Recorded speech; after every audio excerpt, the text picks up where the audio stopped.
I feel just like home. I feel like I'm in São Paulo, you know?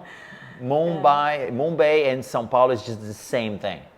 It's a beautiful chaos. Wow. Yeah, what happened that Friday night in Cannes, it was very emotional, for me. Yeah. I couldn't hold it. I just cried, right? I cried in front of the whole industry. Wow. We were running out of friends in the industry. So look into the camera and say, hi, this is Anselmo. Hi, this is Anselmo. No, you have to say, hi, this is Anselmo. Okay. You're Okay, watching what me else? on Kreative Talkative. Creative Talkative. Yeah, you're watching me on Kreative Talkative. Okay.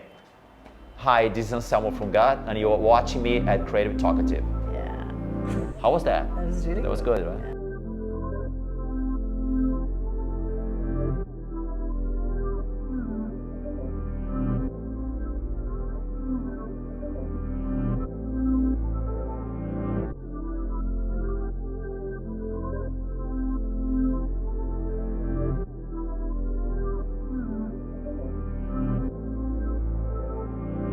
Yeah, we're creative and talkative. There's no stopping this, there's no topping this.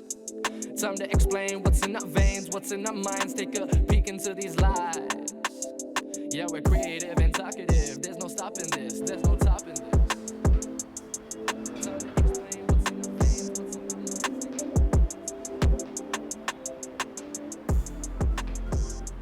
Hi. Hey, hi. How are you? Good, how are you? Good. How's everything? Good. Nice to see you smiling, because in most of your interviews, and I wanted to ask you this, why are you so serious?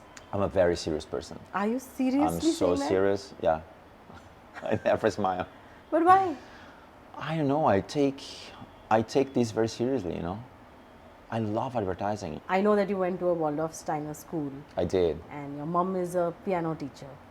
Yes, she She is. still teaches. Yes, piano, she's 80. Which is remarkable. And your dad used to paint on weekends. Yes, as well. my dad used to be an engineer, mechanical engineer, Okay. very smart, and yeah, he would do oil paintings, Yeah. like in the weekends. Yeah. So very creative, and yeah, it was a very creative environment. Right. And then when I was on 6th grade, my mom sent us. I have 3 siblings. Okay. They sent the 4 of us to a Rudolf Steiner school. Correct. Yeah, it's a Waldorf school. It's a Yes. very creative environment. Yes. Basically, you have no grades, right? So from the 6th grade up to the 12th grade, I had no grades. On top of like Portuguese and math and science, you have drawing and sculpting, acting, knitting. I'm actually thinking about going back to knitting.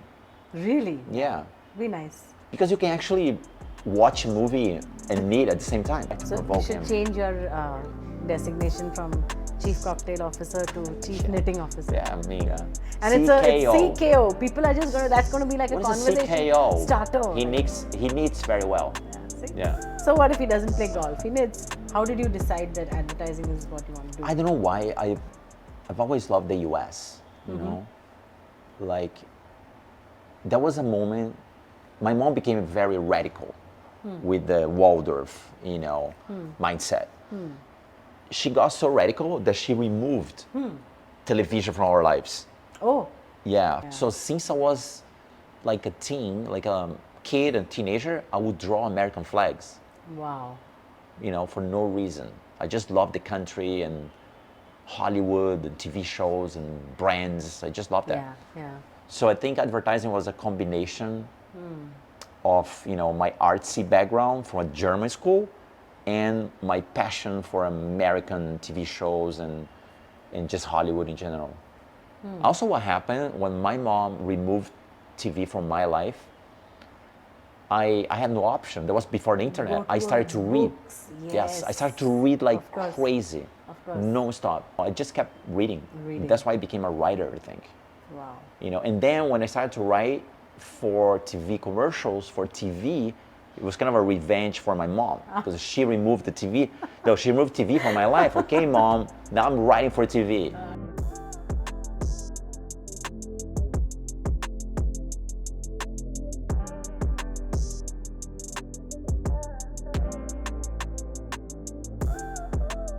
I saw an ad on the Brazilian trade newspaper Okay. of young Arabic in Lisbon looking for a writer. Oh, okay. I didn't want to apply for that, but Camila, my wife, she said, you should apply, you never know. I'm like, okay.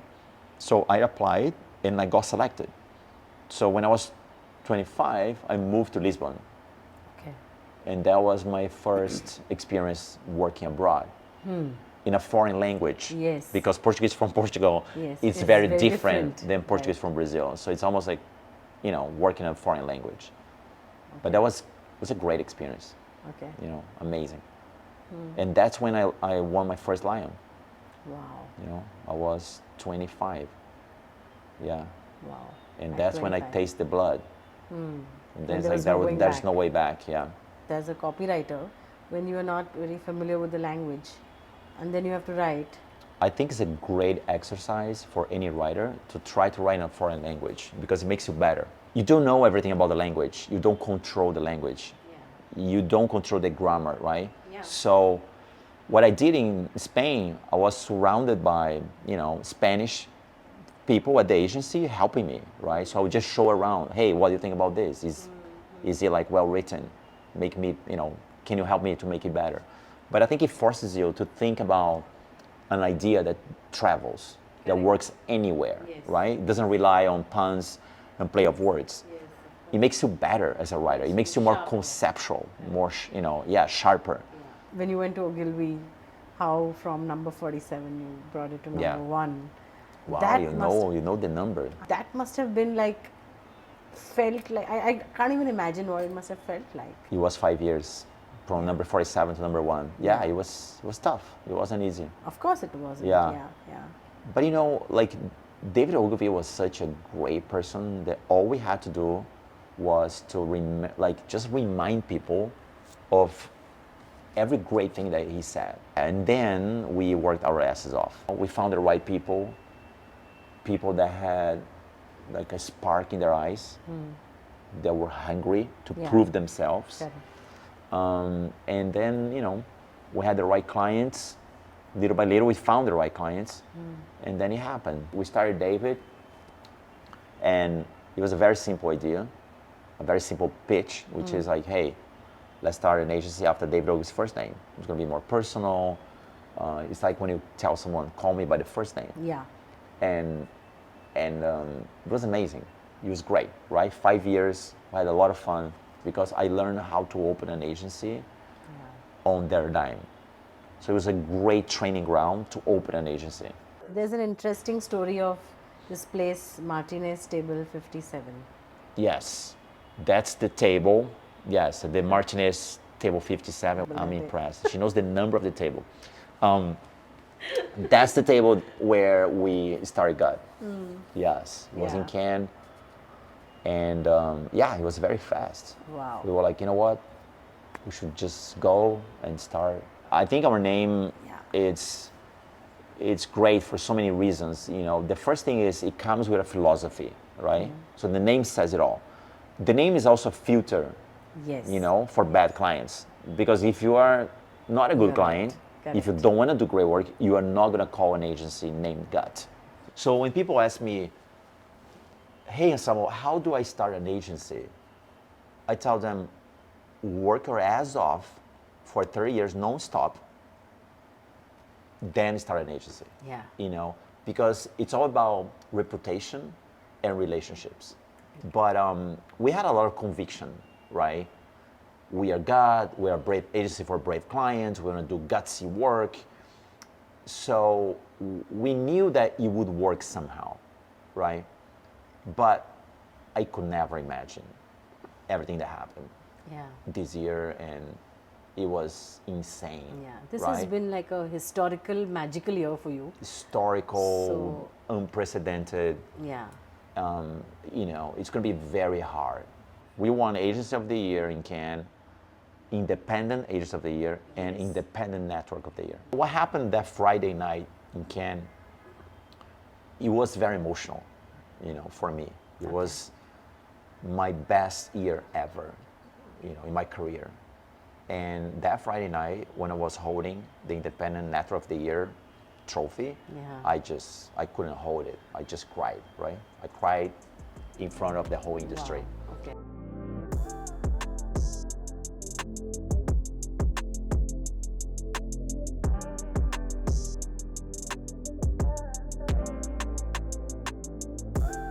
Priority wise, I've heard you say that so many times that number one is our people, Yeah. number two is work, and clients are last. Yeah. It really takes a lot of guts to say that.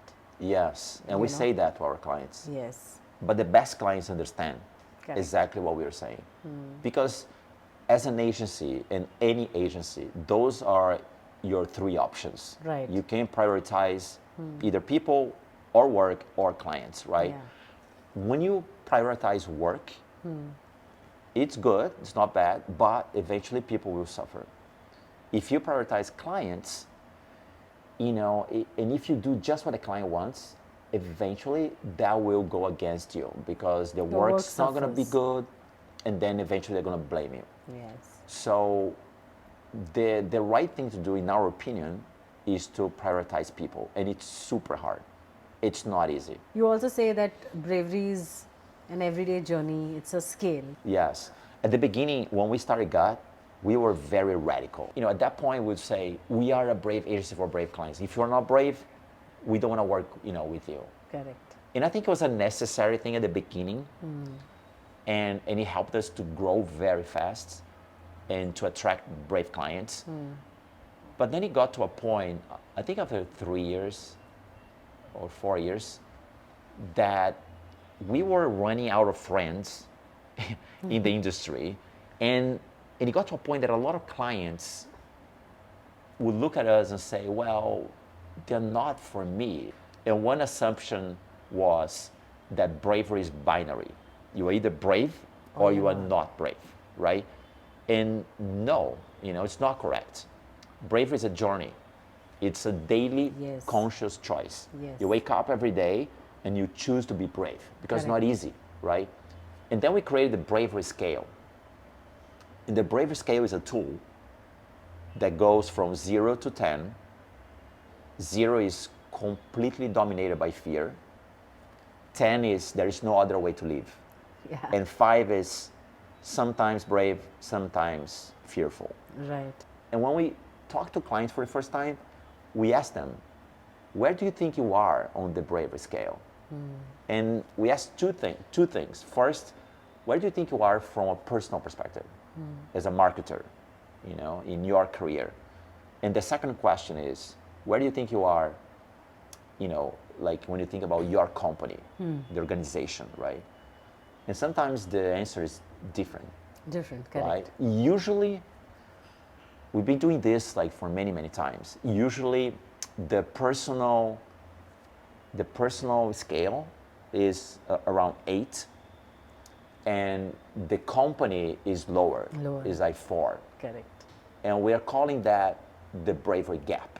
You say that dreaming big or small costs the same. To dream really big, it's the same amount of energy as dreaming small, right? So, dream big. Yeah. That's You know, that's so beautiful. And It's what if you something- don't get there? Who cares? Yeah. It costs the same. Can you take a picture of us talking, like backstage?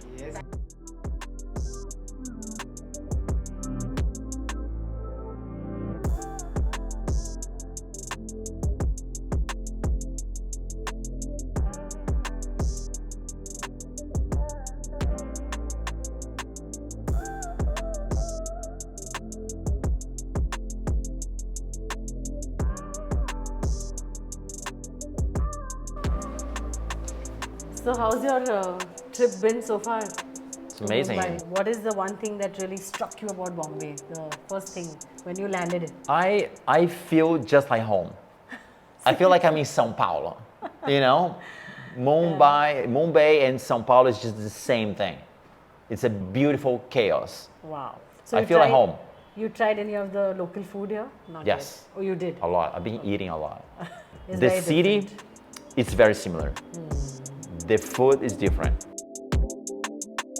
It was really lovely. Thank you for spending time Thank you with so us. much. Thank you.